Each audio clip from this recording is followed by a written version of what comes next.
and show me, okay? Okay. So we can have a conversation. Okay, everyone. Today we're starting a new topic, which is called life cycle events. And it's going to be a long topic, but we can have a conversation. Okay, everyone. Today we're starting a new topic, which is called life cycle events. Wait, we don't like And that. it's going to be okie doke. There we go. That's much better. And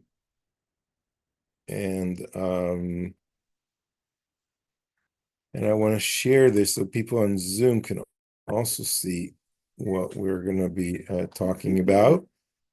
Are you able to see what's on the? It's kind of like small. I can see it. Okay, but now you can see it probably better, right? Okay. So the Jewish life cycle events, which is the name of our class, which we're going to have for a few weeks now. Although next week we're probably going to be talking about Tisha B'Av, and that Very sad. Jewish. Oh wow, yeah. And we're going to talk about Tisha B'Av and what is that date in the Jewish calendar, which is the destruction of the temple and its consequences on Jewish life. The second temple, but also the first temple was destroyed on Tisha B'Av, which is according to the tradition. But today we're going to talk about the Jewish life cycle events. Basically, as I said a few times, Judaism sort of like gets under our skin in many ways. We talked about keeping kosher, and and that we are limited with the things that we eat, so we are more aware of what we consume and how and what we take from this world and what we cannot take. And sometimes we understood there's some reasoning for that, and sometimes we didn't always understand the reasoning for that. And the same with the Jewish life cycle events. From the minute someone is born, okay, they are determined Jewish, and therefore all these things happen with them, even without them asking for it. It's not the kind of religion that you pick and choose. There's so many things, even before you become bar mitzvah, even before you become an adult, that you do as a Jew, that you're immersed in that way of life, and it happens right from the time you are born till the time you die. So the things that we're going to talk about in this mini course on Jewish life cycle events. First of all, we're going to talk about procreation and birth. Okay, and today we'll talk about the first mitzvah in the Torah, which is procreation. Then we're going to talk about the circumcision, the Brit Milah, which is done for boys. And then we're going to talk about the birth of a daughter, Simchat, which is a ceremony that's done for girls, which is something newer that did not exist in so much in the past. We're going to talk about choosing a Jewish name and the importance of having a Jewish name. And then we're also going to talk about another ceremony, which is called the redemption of the firstborn, which is 30 days after a firstborn is born, and the ceremony that's called Pidyon Haben. And we're going to also talk about the exceptions and who does not have to have that ceremony. Then we're moving on. We're jumping till the child is at the age of 13 or 12. And we're going to talk about the bar and bat mitzvah ceremony and where that evolved from, which is actually a kind of like a newer ceremony. Hasn't been around for many centuries in Judaism, like all the other stuff. So that would be interesting to see its origins and how it came to be. Although the concept of being obligated by the mitzvot is something quite ancient, but the ceremony, an actual bar mitzvah ceremony, is something much newer, which is probably just from the 19th century or something of that sort.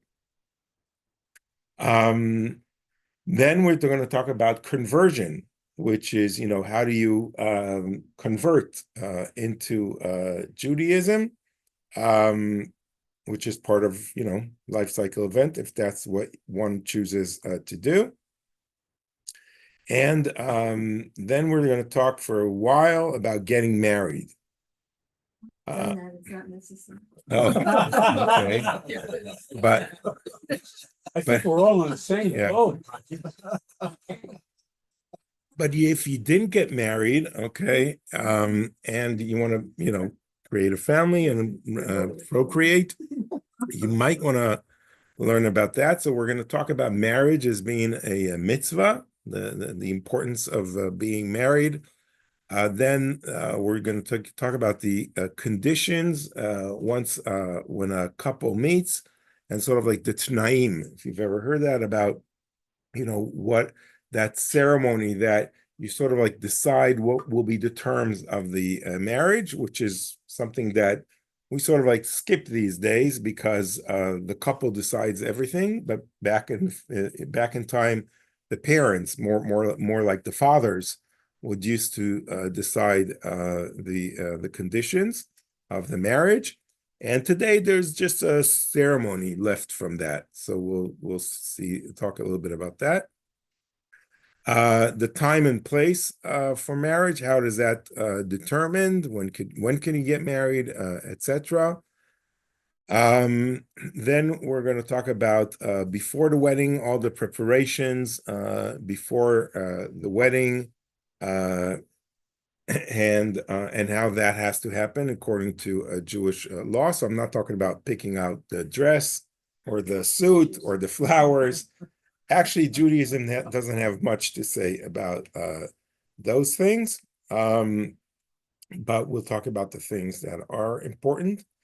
Then we're actually going to dive into the actual wedding ceremony. Okay, what does the proper Jewish ceremony consist of? The ring that the gives to the bride, and sometimes it's rings that the bride also gives to the groom, which is in the conservative movement accepted that the ceremony is more egalitarian, but not in the Orthodox one where only the man gives the ring. And we're also going to talk about some changes happening in the Orthodox world, which is interesting, that also the woman is starting to give a ring there. And what's that status of that? We're going to talk about the ketubah. Okay, the ketubah is that religious document that every man is supposed to give to a woman that makes a Jewish marriage, which is his contractual obligations to her. And again, we're going to see versions of like an egalitarian ketubah, where also the wife makes commitments to the man on what she's going to provide as well, which is the less traditional form, but we'll see how that evolved also in the 20th century. Then the breaking the glass, where is that custom from? When do you do it, etc.? Do you have to do it, the breaking of the glass, etc., where that origin comes from? It's actually related a little bit to Tisha B'Av and the destruction of the temple. Then we're going to talk about an interesting custom, which is called the yichud, where the man and the woman, after the marriage, they go to a room where they are sort of like closed off, sometimes for a few minutes, sometimes they just go to eat. No one checks what they're doing there, but that's sort of like their time together after the marriage. And where does that come for? Then we'll talk about the wedding feast, which again, although Judaism doesn't care, of filet or salmon you're serving, there are some things that have to do that Judaism does look at the wedding feast and talks about, and also dancing and making the couple happy, which is also another mitzvah for the wedding.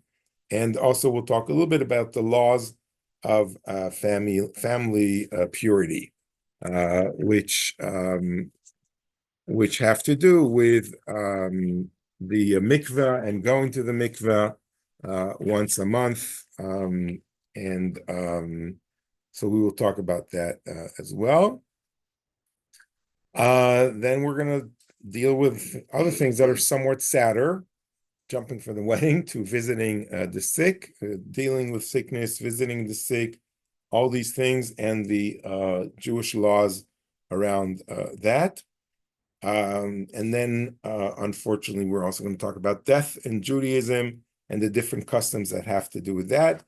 First is aninut, which means when you haven't buried yet your loved one, and that time from the time the person has passed away until the burial, it's a special time in Judaism that's called aninut, and it's sort of like in between.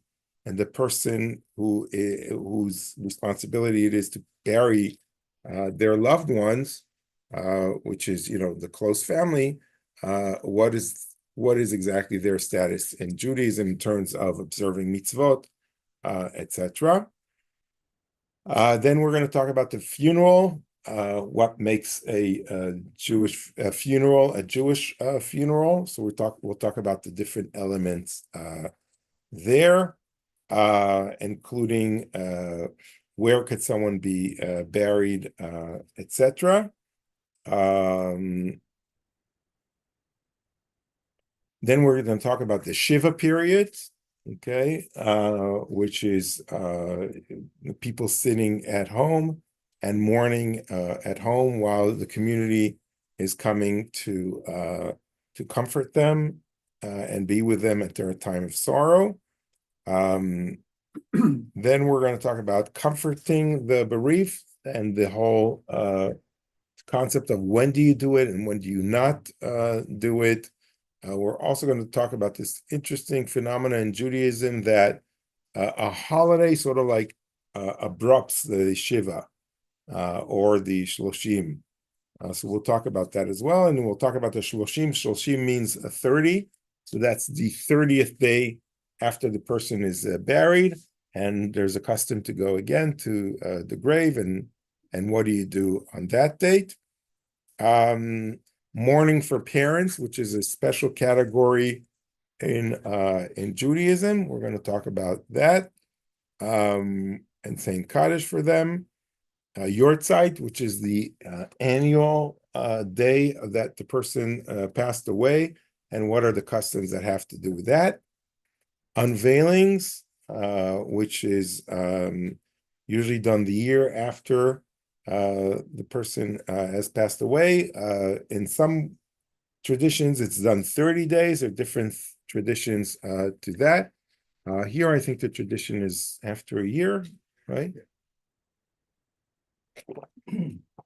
And then we'll talk about the Yiskor, which is a special prayer that is said in on different holidays of the year. We'll talk about Kohanim and funerals and priests and their inability to go into cemeteries. And that custom, that's a very interesting custom originating already from the Bible. And where does that custom stand today? And what happens if a Kohen, a priest, someone that comes from that lineage, what happens when it's someone from his immediate family and then they have to attend? So what happens in that regard? We're going to talk about customs that did not exist in the past, as cremation and disinterment, and what's the position of Judaism on that, and especially like in the conservative movement, how did we deal with with cremation, and we're talking about also autopsies and organ donations. So there is a need in Judaism to try to bury the person as soon as possible, and sometimes that people, demand in their will that their body is contributed to science. Okay. Yeah, I had a cousin in Israel who passed away. I went to bed in the night, and the next morning I found out he died and was buried Oh, wow. that quick. Wow. Yeah. In Israel, they do it very quickly. But sometimes when the body is donated to science, what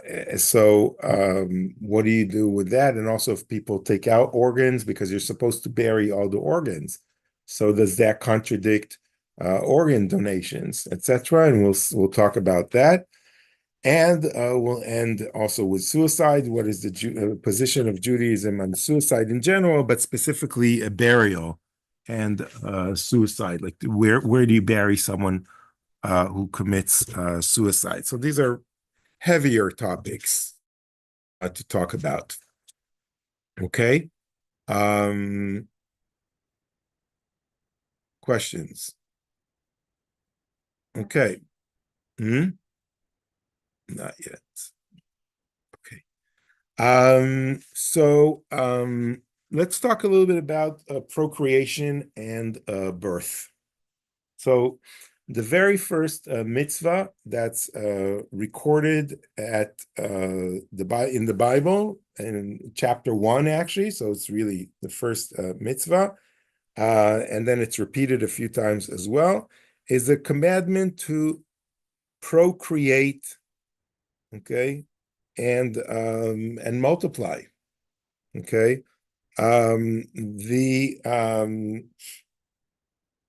Right? Do you remember that when God creates a man, and he tells and he creates a woman as well, and they say procreate and multiply. So you are now two people. Don't be idle. Start working, start having sex and children, etc. And I find it very interesting, right, that the Torah in its first chapter, before it talks about morality, what's good or bad, right, or anything of that sort, before it talks about observing Shabbat or Kashrut, or what happens if someone murders someone else, or the land of Israel, before you talk about anything else, okay, that's the first mitzvah. That's the first thing in Bible. I brought you life, and now you're obligated as well as human beings to bring life to this planet. Does it come after the expulsion? No, it's already in chapter 1, and the expulsion is later, chapter 2 or 3. So in Sefer HaChinuch, which is a book from the 14th century, he explains the purpose of this commandment, and he says the purpose of this commandment is that the world be populated, and the mitzvah to procreate is also a great commandment, because through it all the other commandments which were given to humanity and not to angels may be fulfilled. Okay, so this is also what distinguishes us as human beings. The rabbis, very interestingly, and I asked, for no one to be too upset, but they understand this mitzvah is applying to men. Okay, because God is talking to the man, and he's telling him multiply and procreate. Okay, and he's not telling that to the woman. What? Do that. Right. So, so, not, so first of all, in the and we'll talk about that, but I think in a way, naturally and biologically, we see that most women want to have children. Okay, most women want to procreate, and men might need that encouragement for it to be a mitzvah. Like women might have been doing it even if it wasn't a mitzvah. Men, and it's, I see it especially today when you see so many men, getting married very late and running away from commitment and marriage. So I think it's even more so if they know it's a mitzvah. So maybe that would, make them make the move a little bit faster, younger, yeah, and not postpone it so much. Now,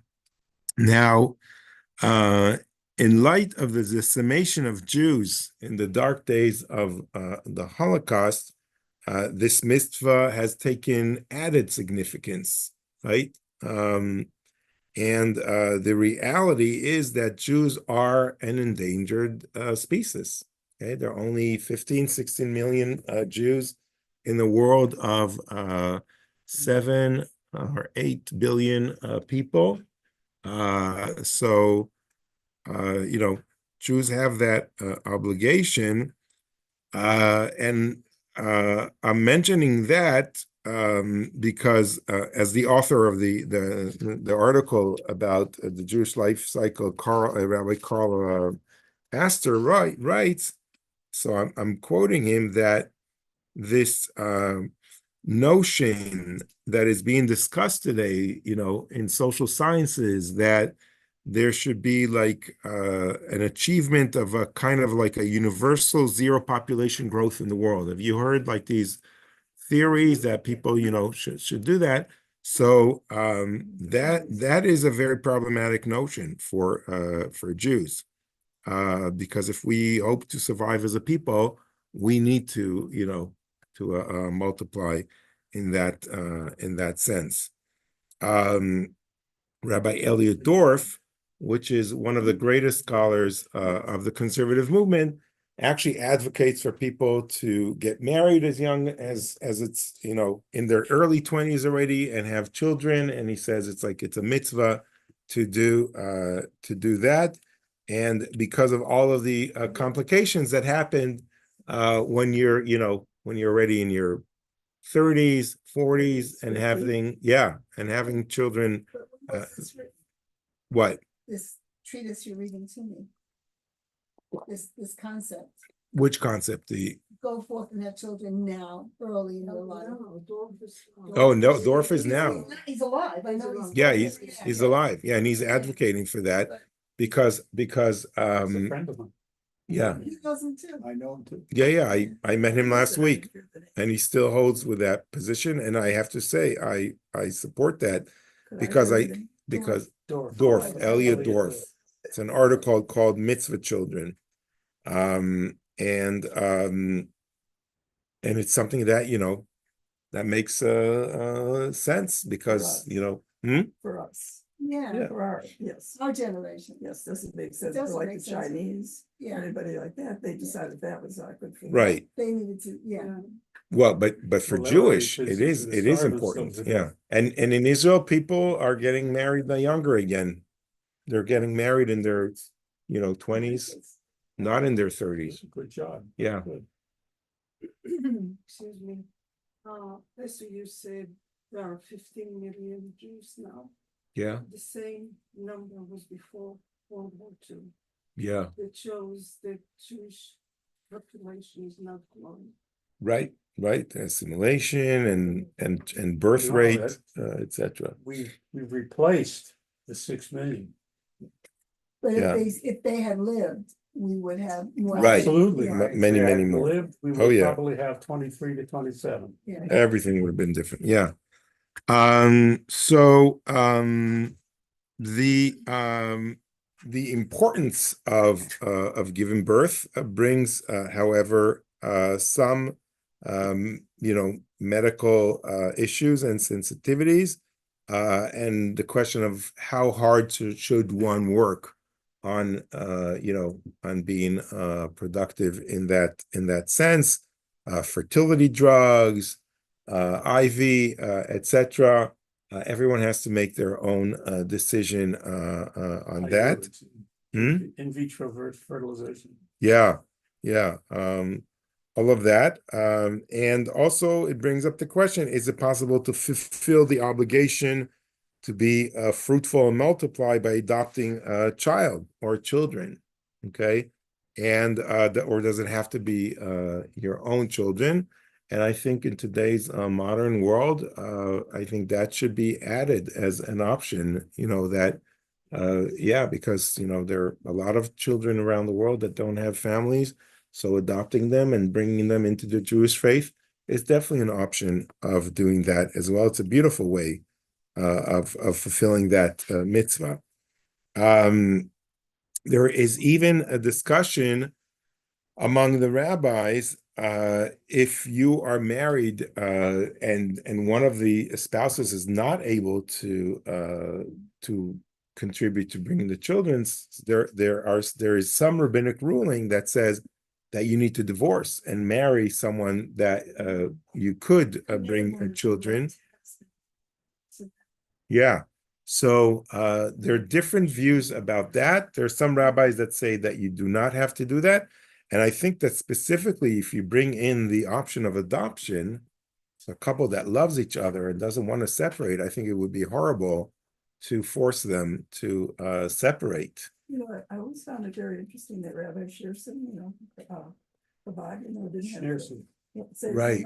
Schneerson. Yeah. He didn't have children. Right. And, Right. They never got divorced. Yeah. Yeah. So, and then adopt. right. Right. They didn't adopt because I think that would maybe be a foreign concept for them. But I would encourage, if a couple would ever, I never was asked, but if someone would ask me, should we get divorced or adopt children? I would say, of course, adopt children and not to get a divorce. I think that would not be an option, but we need to recognize that it's part of, halacha. Yeah. Jewish children. So You could adopt Jewish children, or you can adopt non-Jewish children and put them in the mikveh, and then they're Jewish. A lot of people do that. accept that. Who doesn't accept it? Yeah. Oh, yes, they I do. have problems with my adopted child.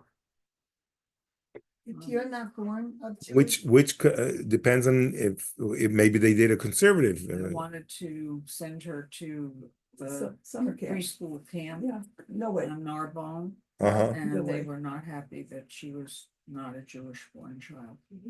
And I wound up sending her to Menorah, Temple Menorah. And this was 40 something I know, years but- ago. But the question is, where did she do a Jewish conversion? She didn't do a Jewish conversion. Oh, she didn't do a We Jewish adopted conversion. her when she was an infant. But you didn't go through a ceremony. Oh, And okay. they did not accept her. No, I can understand, because you have to go through some kind of a ceremony of making the child Jewish. Like you would, they would go like to the mikveh or something like that. Our cousin was a convert, and they wouldn't let her 3 kids go to camp. When they did it first, and then they found out she was a convert, then the kids couldn't go back to camp. Oh, So they're But Not they the don't Orthodox. recognize conservative. Not the Orthodox camp, the conservative camp would have let her in. Yeah, Yeah, but- just but- provide. But that's probably because they don't recognize conservative conversions. Right. Okay, It's that's so the murky, thing. Yeah, ridiculous. Now, she was named in a synagogue, yeah, so we had something in a synagogue. yeah. I know, It but was not an official. yeah, you need to go conversion like for to the Chabad mikveh. level or Whatever. Yeah, well, that's I understand, but that I understand where they're coming from, because that I mean, even when you have, like, I know, like, a gay couple that they adopted kids that are not Jewish, and then they went through a conversion process. A conversion process with a child is very simple. You just have to, you just take them to the mikveh. Or if it's a boy, they have to be circumcised. But So if you're converted by a conservative rabbi, the Orthodox don't recognize your thing? no, Correct. no, yeah, Wow. yeah. The Jews don't always, get along that well. Got adopted cousins who were not born of Jewish parents, but raised as Jews in my family. That's nice. And that's what they are, they're Jewish, unless they marry out or whatever, and some of them do, but that's what some of them do. Yeah, well, but there's And you- that process that needs to be completed of putting them in the mikveh. Yeah, It's a big deal. Oh, New York was driving them. yeah. Yeah. Okay, but let's continue with that part. So that's the part about adopting children. There's also a very big question of using a birth control to delay procreation. So, especially in the Orthodox world, it's not an issue. In the conservative world, where it's more modern in that sense, but in the Orthodox world, they say some strict rabbi says you cannot use these, and then young women start having children at a very young age, sometimes overwhelmed with a baby, and then they get pregnant again and again, and it could really cause psychological damage sometimes, not always.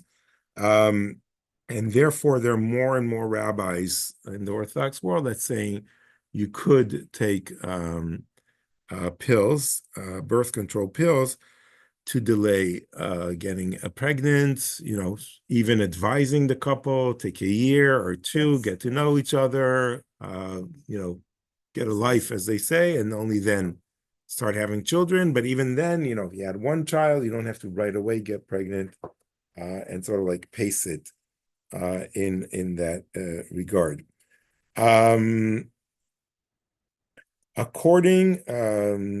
Another big question in procreation is how many children do you have to have? Okay, so there are two schools of thought here. There is the house of Shammai, the school of Shammai, that says one fulfills this mitzvah by producing at least 2 male children. Okay, because they perceived male as the sort of like the carrion of the tradition, the ones that would provide, would work in the fields, etc. It wasn't a very feminist society back then. No, there was also that they thought the male was actually the one who produced the baby, and it was Yeah. planted. Yeah, But right. Isn't Judaism, isn't it to be a Jew, it comes from the maternal side? Yes. Yeah, You always That's say because you that. know who your mom is. Yeah, you know There's no But- doubt about that. the school of Hillel, though, which is the opposite school of Shammai, they always kept arguing between them. They require at least 1 male and 1 female. Okay, and today we follow the law of Hillel. So if you have 1 boy and 1 girl, you're sort of like fulfilled the mitzvah. Rabbi, it's Yeah. Yeah. My daughter has 3 boys. Oh, okay. Yeah. You got the- You can't always. The order that in the right. Right, exactly. Rabbi, it's Larry. Yeah. One of the things that has clearly changed over the last 100, if not 200 years, is infant mortality, and you can even see it around the world as people's cultures have gotten into the modern age. They have fewer and fewer children, and obviously back when the rabbis were around, infant mortality was a big thing. People had a lot of children, but many of them never made it to adulthood. Many of them, yeah, exactly. So that's why they are saying like at least have 2 children, because that would be, Replaces the unit. yeah, Oh. yeah. And some rabbis say that after the Holocaust, you should try to have 3. Yeah. Like an additional one for each. A spare. Yeah, spare. Yeah. Yeah. It's to replace, literally. Yeah. To replace literally someone that was murdered in the Holocaust. Okay, so after we've procreated and now we have children, what do we do with them? The first, yeah, yeah, But then it's gonna talk and make demands. They just, oh, baby. right. Well, So, it takes them a couple of years to start talking, Oh, no. but then they just stop. yeah. Sure. Right before that, they're making their. And the first thing you do with a boy is Feeding is a different story. circumcision, okay, is the Brit. So the ritual that of the Brit is the one that's most closely associated with Jewish identity for boys. The Brit Milah, which is in Yiddish you say like bris, okay, like the Ashkenazi Jews, yeah. they pronounce it as a bris, but in Hebrew it's a Brit. And that's the covenant of circumcision. And in something that's I'm asked a lot of times, although it is indeed a requirement for men who wish to convert to Judaism, it is not itself a requirement for Jewishness, nor is the Jewish status of an uncircumcised son of Jewish mothers that and if that it's considered in doubt, meaning it's a mitzvah from the Torah, but if you did not do it, it doesn't make you not Jewish. Okay, so if you have a boy that's born to a Jewish mother and he did not have a brit, he is still Jewish. But if you convert, you have to do it. Yeah, if you convert, you have to Yeah. have to do it. Well, Unless there's Just a have to draw blood. Our executive director of our synagogue, he's Jewish, his wife's Jewish, she always wears a kippah. He decided not to circumcise his son. wow. Yes, wow. Which synagogue? Here, Oh, here. I was out of control. oh, Well, Jerry I was said that totally there's- out of that it's not control. full, it's in a, that there's a little workaround. yeah, we'll talk about that. The hatafat dam. We'll talk about that.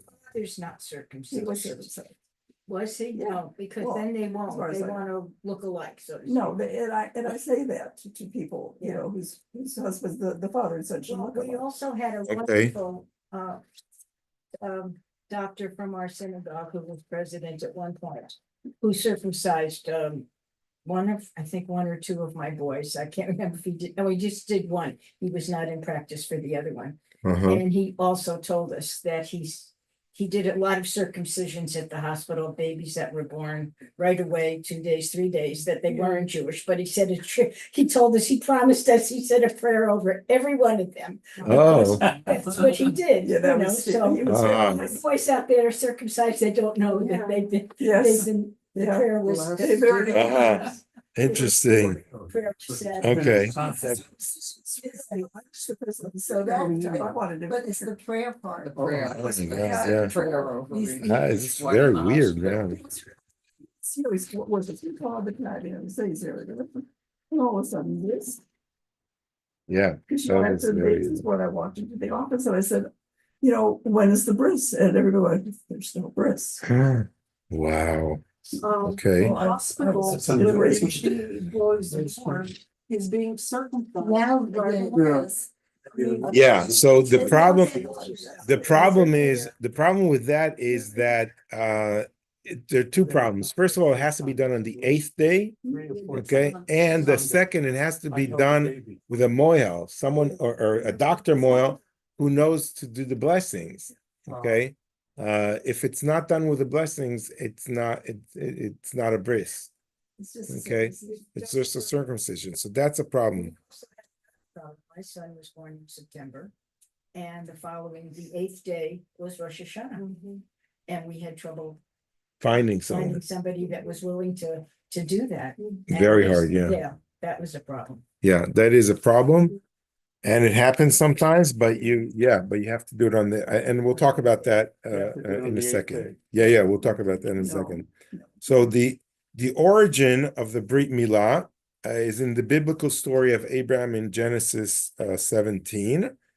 And it goes like this. And God said to Abraham, keep my covenant throughout the generations, both you and your descendants. And this is to be the evidence of the covenant that is to exist between me and you and your descendants after you, that you circumcise every male among you. Indeed, you must remove your foreskins, and that procedure shall be the sign of the covenant between me and you. Every 8-day-old boy among you shall be circumcised throughout every generation. So, and then the commandment repeats itself again in Leviticus. When a woman gives birth to a boy, his foreskin shall be removed on the 8th day of his life. Okay, so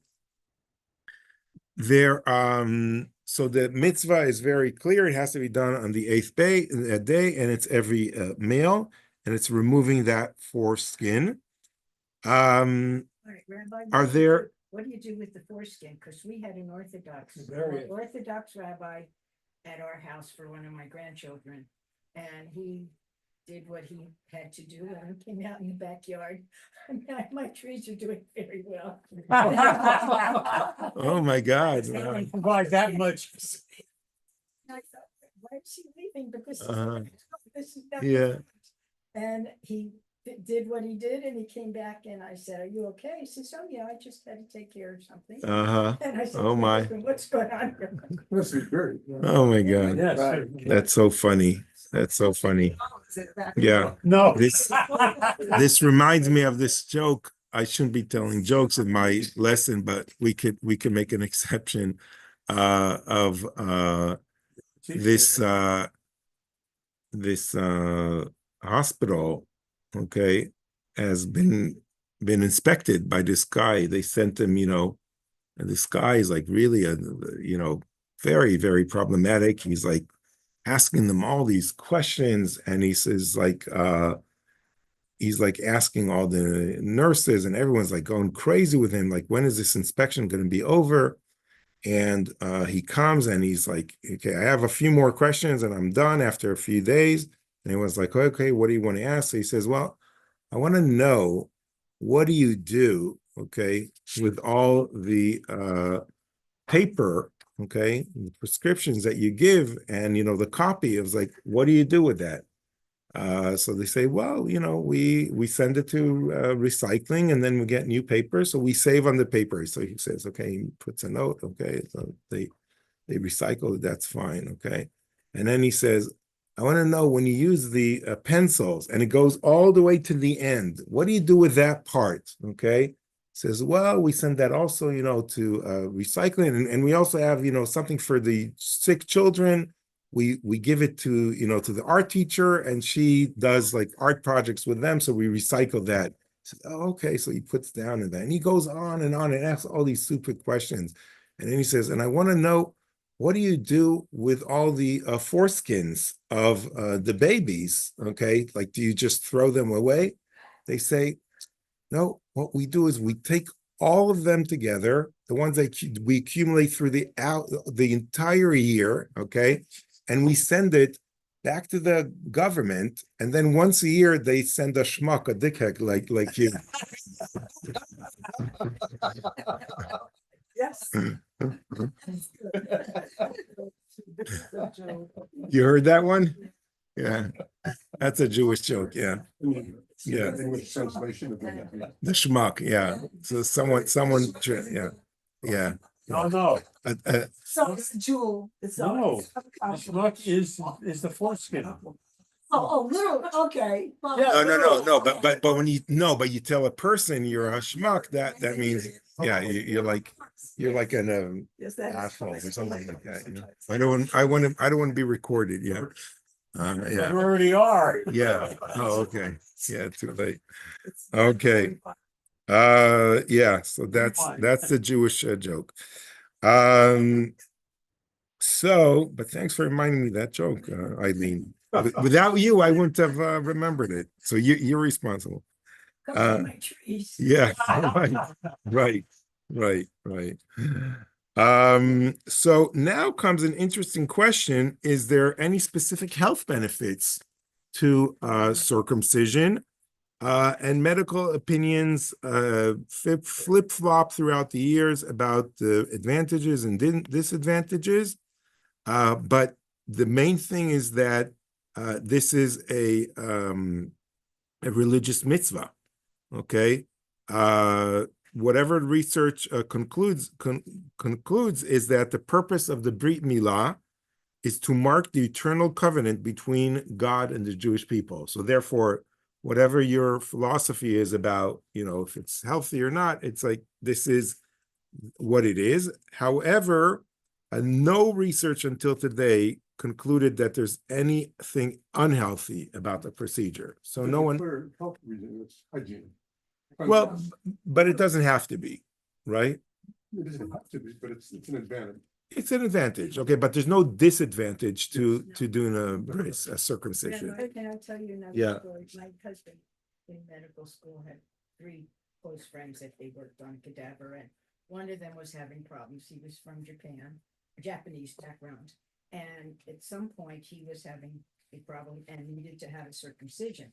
At that age, and he was in his late 20s, early 30s, he had to go into the hospital to do it because of his age. And of course, his classmates went in.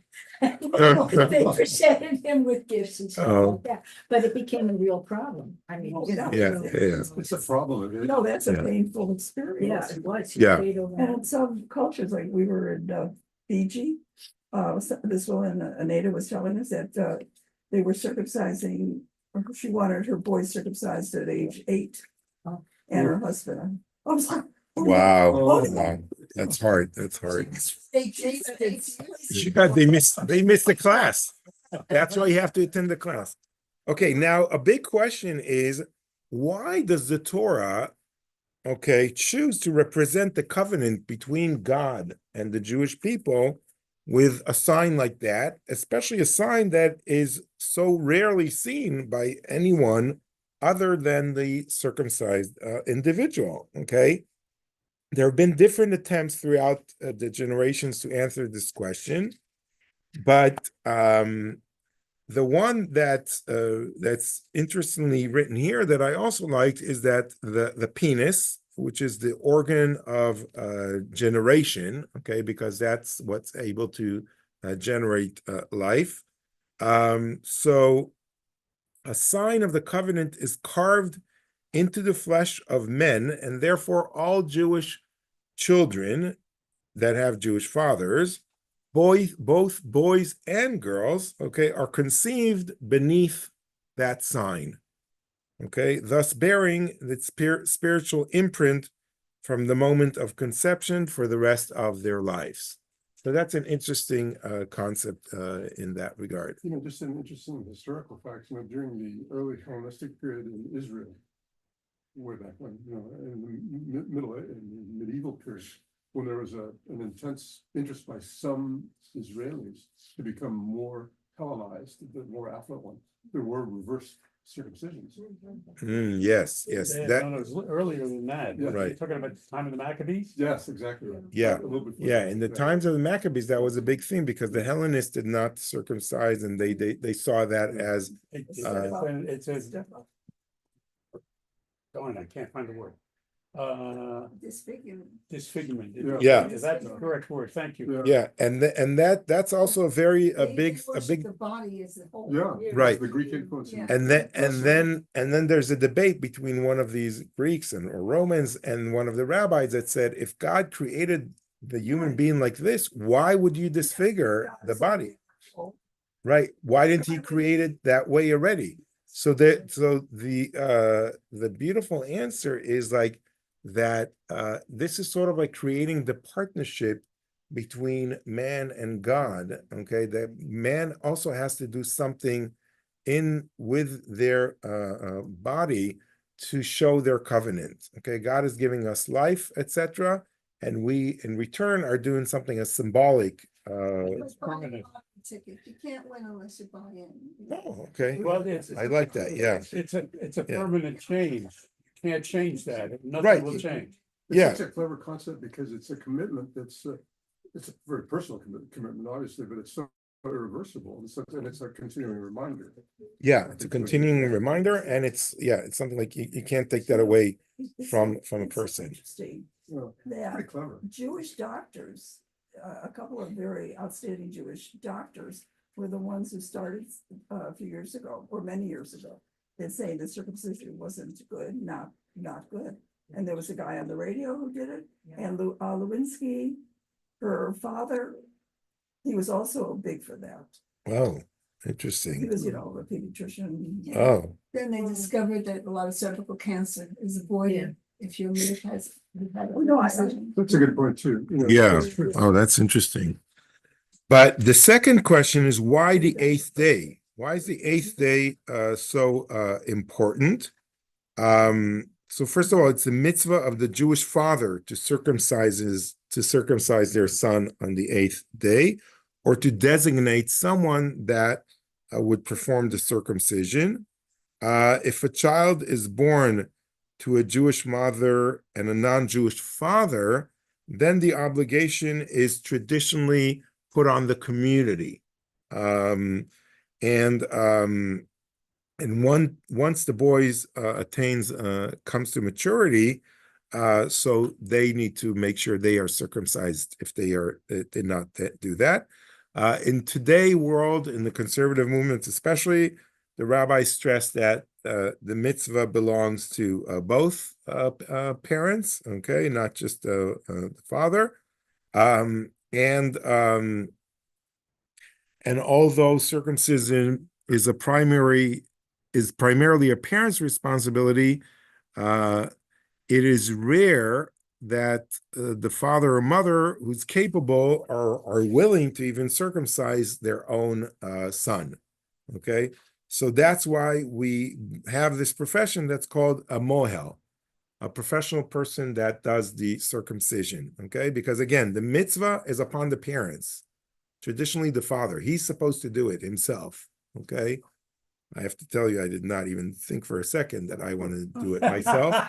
Okay, and when the mohel asked me, like, "Do you want me to do it for you?" I said, "Yeah, sure. Yeah, why? Yeah, of course. Go ahead." But did you hold your son while he was doing it? No.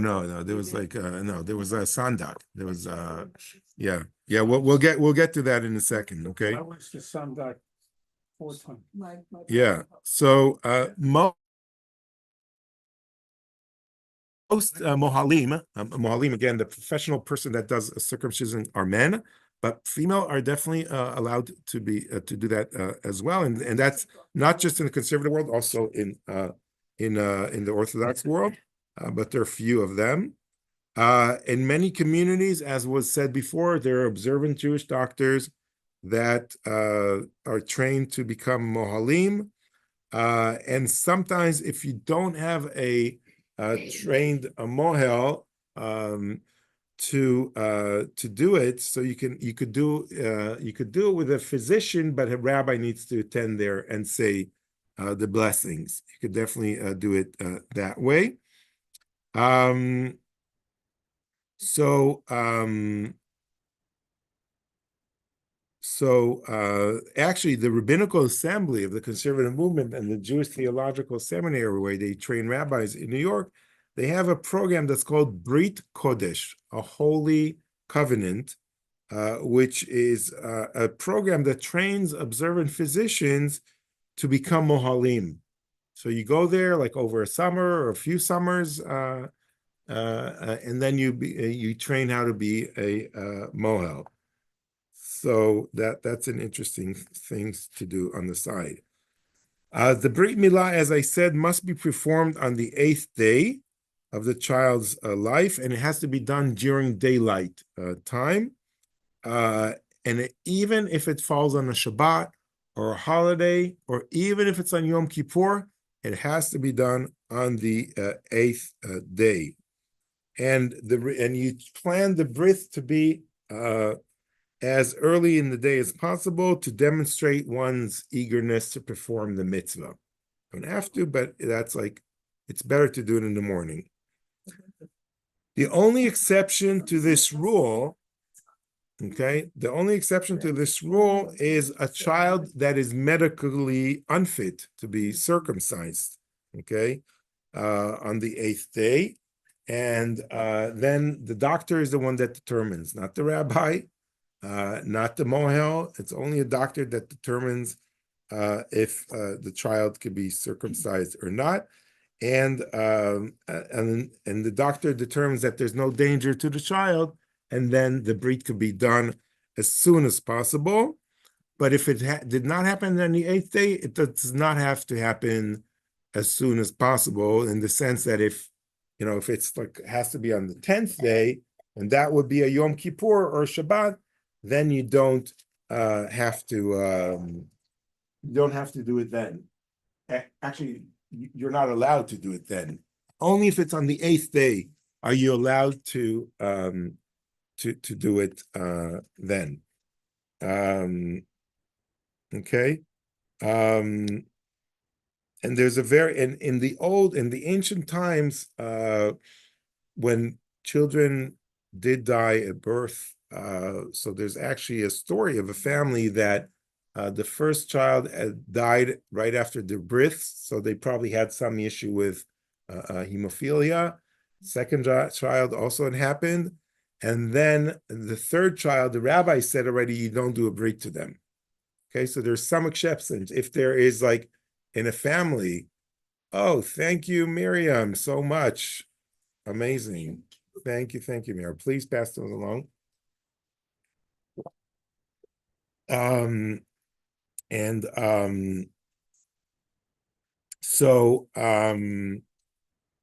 Okay,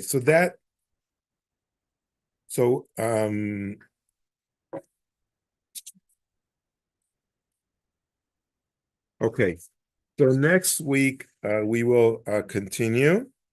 Okay. Question? Yeah. The cheat. The cheat. The cheat. Yes, for the Brit. Jay said there's you can do a modification that fulfills the requirement. For an adult male. Yeah, we'll talk about that next week. I didn't realize we're going to go so over time. I was telling jokes and all that. Yeah, excited about the bris and the procreation and all that. Yeah, I do want to talk to you for a second on about this Friday and Saturday. We're going to have this very, very exciting person that I wanted to show you this right. I'm going to share this.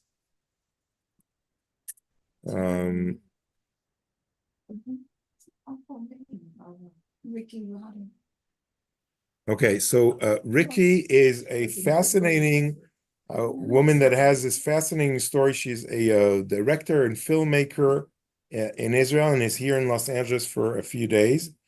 And she grew up in a very ultra-Orthodox society, and left. There was a show there was a documentary about her life.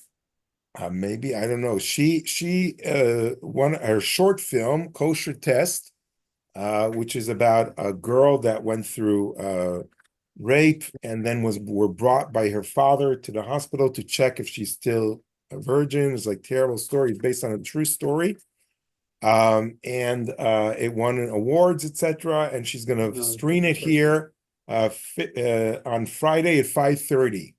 So, and then we're going to go into services. Then she's going to speak a little bit during services. And then on a Saturday at 11:30, she's going to tell her life story of how she grew up there, how she left it. Then she got drafted to the army. She started working with TikTok. And she's like a big TikTok person in Israel now and became a film producer and film director, etc. And all of that is going to be portrayed in her lecture here. So I wanted you to watch this like one Age of 17, I came from an ultra-Orthodox anti-Zionist family. Today I'm 26 years old, engaged to the love of my life. I'm a filmmaker who was accepted to festivals and a screenwriter on Border Police TV series that was sold to Netflix. Also, I'm the owner of Rotter Media, which I opened after my father asked me to delete my last name because I shame him, but I'm proud. I would love to tell you everything that happened along the way. How I got out of an extreme ultra-Orthodox society. How my father such on me when he found out I was a fighter photographer in the IDF. How an ultra-Orthodox woman who has never seen movies and TV opened the window into a world of cinema. And now I came to run TikTok for the most well-known politicians in the country. My story is the entire conflict of the Israeli society. It is important because everyone can learn that there is hope for change. And above all, if we only listen and understand their other side, we will discover amazing ways to cross borders and fences and fight for our dreams. I invite you to meet me online or catch me on my next visit to your area. I will be in Los Angeles soon. Okay, so bring your friends, bring, whoever.